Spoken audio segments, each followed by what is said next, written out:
Hello students, welcome to my YouTube channel Classes by Sunita Sharma. Today our topic is Law of Demand for economics students. Let's start our topic Law of Demand. First of all we see the definition. Definition क्या कहती है Law of Demand की? The Law of Demand state that other thing remaining constant, quantity demanded of a commodity increase with a fall in price and diminishing when price increase. मांग का नियम क्या कहता है कि जैसे जैसे प्राइस बढ़ते जाते हैं डिमांड जो है वो कम होती जाती है। इसी को मैंने शॉर्ट में एरो से समझाने की कोशिश की है। यहाँ पर देखेंगे कि जैसे प्राइस इंक्रीज होता है तो डिमांड डिक्रीज हो जाती है, प्राइस डिक्रीज होता है तो डिमांड इंक्रीज हो जाती है। इस सारे को हम देखते हैं कि क्या है inverse relationship. There is an inverse relationship between price and demand. अब आगे हम क्या करेंगे कि इकोनॉमिक्स के अंदर जब भी हम कोई लॉ और थ्योरी करते हैं तो सबसे पहले आती है उसकी डेफिनेशन, उसके बाद उसको शेड्यूल, टेबल और डायग्राम से उस थ्योरी को शो करते हैं।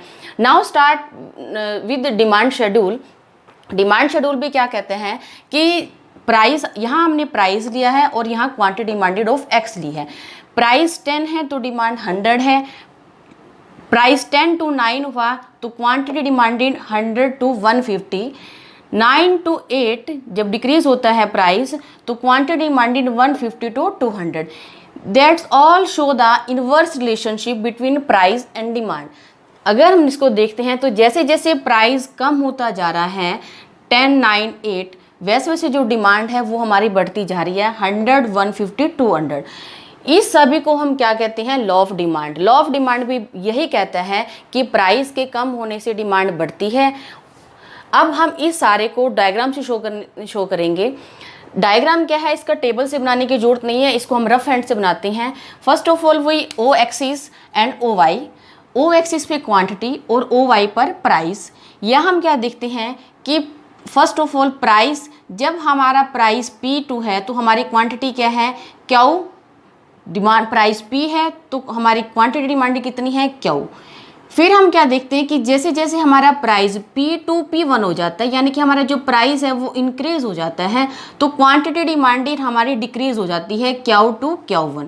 यहाँ हमने इसको एरो से शो करने की कोशिश की है कि प्राइस P2 P1 यानी कि इंक्रीज हो रहा है, क्वांटिटी डिमांडेड Q2 Q1 यानी कि डिक्रीज हो रहा है। That's all the law of demand. हम इसको जब मैच करेंगे तो ये सारा हमारा क्या बनेगा डिमांड कर्व। अब हमने डेफिनेशन में ऊपर बढ़ा था other thing remaining constant. What you mean by other thing? Other thing are factor who influence the demand, कि वो फैक्टर जो हमारी डिमांड को प्रभावित करती हैं। लॉ ऑफ डिमांड तभी काम करता है जब मांग को प्रभावित करने वाले हमारे तत्व कांस्टेंट रहें। अगर ये कांस्टेंट नहीं है तो हमारी थ्योरी और लॉ काम नहीं करेगा। मैं आपको बताऊंगी कि कौन कौन सी वो फैक्टर्स होते हैं जो कांस्टेंट रहते हैं, तभी हमारी ये थ्योरी और लॉ काम करते हैं। फर्स्ट ऑफ ऑल इसको हम अजम्पशंस बोलते हैं। अजम्पशन में पढ़ेंगे other thing remaining constant means factor influencing demand, कि वो फैक्टर जो डिमांड को प्रभावित करते हैं। First of all taste and preference of a consumer remaining constant, कि जो टेस्ट और प्रेफरेंस है कंज्यूमर की वो कांस्टेंट रहती हैं। सेकंड है there is no change in income of consumer, कि कंज्यूमर की इनकम में भी कोई चेंज नहीं होता, क्योंकि अगर कंज्यूमर की इनकम में चेंज हो जाता है तो फिर लॉ ऑफ डिमांड जो है वो काम नहीं करता। थर्ड क्या है price of the related goods. Related goods की अगर प्राइस हैं उनमें भी कोई चेंज नहीं होना चाहिए। फोर्थ है consumer do not expect any change in the price of the commodity in near future, कि फ्यूचर में प्राइस के कम या ज़्यादा होने की कंज्यूमर को कोई भी एक्सपेक्टेशन नहीं होती। अगर आपको मेरी वीडियो पसंद आई हो तो इसको लाइक, शेयर और सब्सक्राइब जरूर करें। Thank you.